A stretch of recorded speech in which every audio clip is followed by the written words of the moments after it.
수년 전에 서점가에 아침형 인간이라는 책이 나왔었습니다. 의사인 저자 사이쇼 히로시는 지난 20년간 아침형 심신건강법을 확립해서 많은 직장인, 학생들의 생활 패턴을 변화시키고 또 많은 환자들의 치료의 성과를 보여왔습니다. 저자는 그 경험을 근간으로 아침형 인간이야말로 자연의 리듬에 맞는 생활 방식이며 건강하게 사는 지름길이라고 주장했습니다.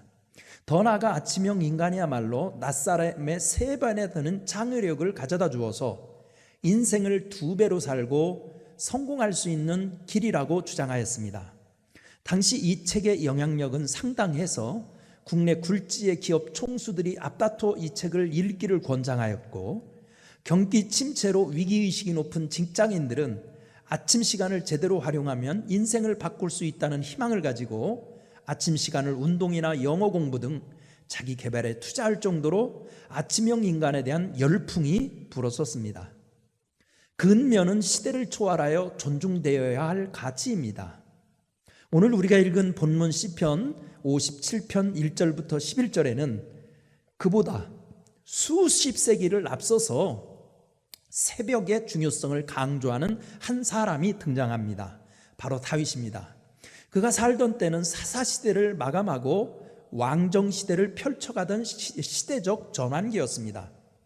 그러나 그 시대의 이스라엘은 늦잠에 골아떨어진 게으름뱅이 같았고 더듬이를 잃어버린 곤충 같았습니다.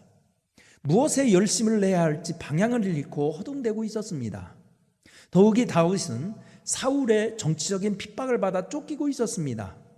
하지만 다윗은 쫓기는 어두운 굴 속에서도 그 시대의 사명을 깨닫고 다짐합니다. 깰지어다 내가 새벽을 깨우리라고 8절에서 말한 것입니다. 다윗은 시대의 조류에 편승하여 골아떨어지지 않았습니다. 오히려 새 시대를 열어가려는 선구자적인 결심을 가지고 새벽을 깨우겠다고 다짐합니다. 다윗의 이 결심은 자신을 온전히 세웠을 뿐만 아니라 잠자는 이스라엘을 깨워서 통일 왕국 시대의 번영을 구가하게 했습니다. 과연 다윗이 깨우려고 했던 새벽은 무엇이었을까요? 첫째는 예배를 깨우겠다는 결단입니다. 예배를 깨우겠다는 결단. 11절 같이 읽어볼까요? 시작.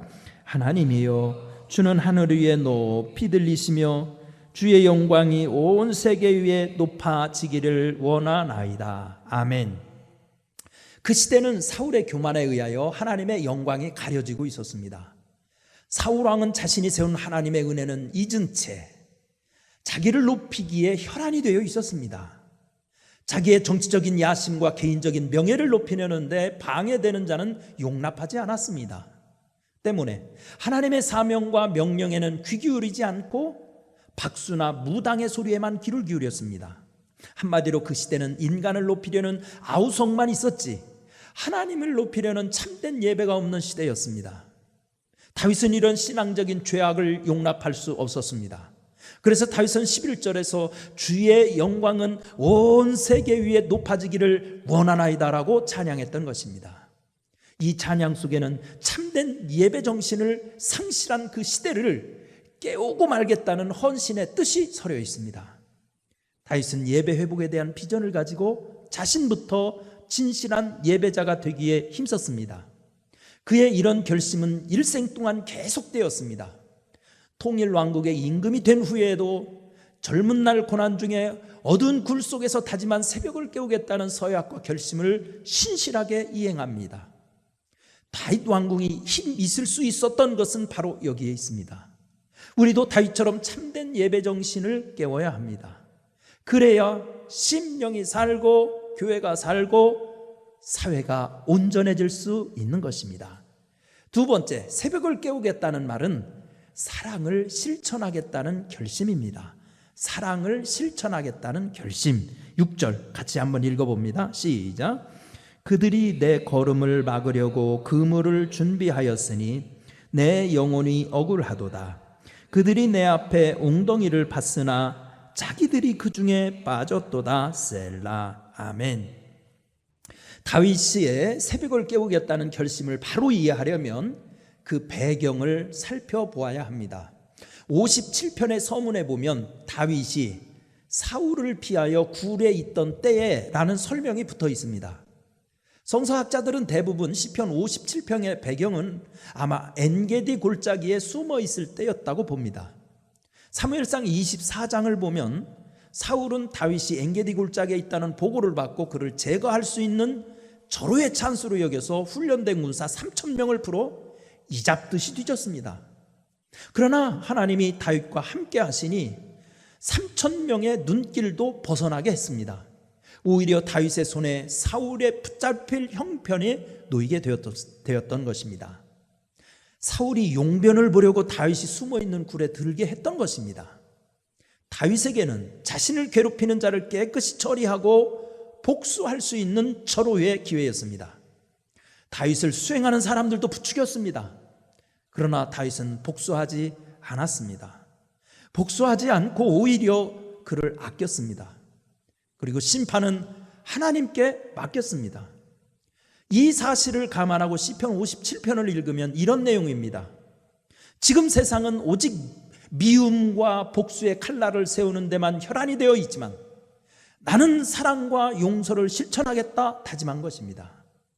지금 세상에는 온갖 함성과 정치적인 구호들이 넘쳐나고 있습니다. 그러나 정말로 외쳐야 할 함성은 사랑의 메시지입니다. 노예가 매매되던 시절 흑인 노예 조의 이야기가 있습니다. 조를 절대 신뢰하는 주인은 무엇이나 그와 상의했습니다. 어느 날 노예를 사기 위해 노예시장에 갔습니다. 그때 조가 한 늙고 쇠약한 노예를 골라 그를 주인에게 사자고 요청했습니다. 주인은 젊고 건강한 노예는 얼마든지 있는데 왜 그를 사와야 되는지 의아해했습니다. 그러나 조의 관청의 주인도 하는 수 없이 늙은 노예를 샀습니다. 집에 온 주인은 궁금해서 물었습니다. 혹시 늙은 저 노예가 너의 아버지거나 혹시 친척이냐? 아닙니다, 주인님. 저 늙은 노예는 나의 원수입니다. 내가 어렸을 때 유괴해다 주인님께 팔아먹은 놈입니다. 그를 보았을 때 제 귀에 내 원수를 사랑하라는 예수님의 음성이 들렸습니다. 주인님, 저는 예수를 믿는 사람입니다. 나는 그를 돕지 않을 수가 없었습니다. 누가 승자이겠습니까? 용서하고 사랑한 자가 아니겠습니까? 사랑하는 성도 여러분, 새벽 기도라는 것도 우리가 문자적인 율법에 얽매이는 종교 생활이 되어서는 안 됩니다. 다윗의 이런 신앙, 새벽을 깨우리로다. 나는 이 말씀을 깊이 묵상하면서 이 정신으로 새벽 제단을 쌓으면 우리 하나님이 다윗과 함께한 것 같이 여러분들에게도 함께할 것입니다. 기도하겠습니다. 은혜로우신 하나님이요, 진정 새벽이 점점 코골론 소리로 시끄러워지는 세상에 살고 있습니다. 다윗처럼 영적으로 시대를 분별하고 깰지어다 내가 새벽을 깨우리로다. 이런 사명을 우리도 붙들게 도와주시어서 예배를 깨우고 사랑을 깨우고 기도를 깨우고 사명을 깨우면서 주님 앞에 행복한 신앙의 행보를 내딛게 하여 주옵소서. 한 주간 복 주시옵소서. 한 주간 추석 연휴 있지만 은혜의 절기 되게 하여 주옵소서. 예수님의 이름으로 기도드리옵나이다. 아멘.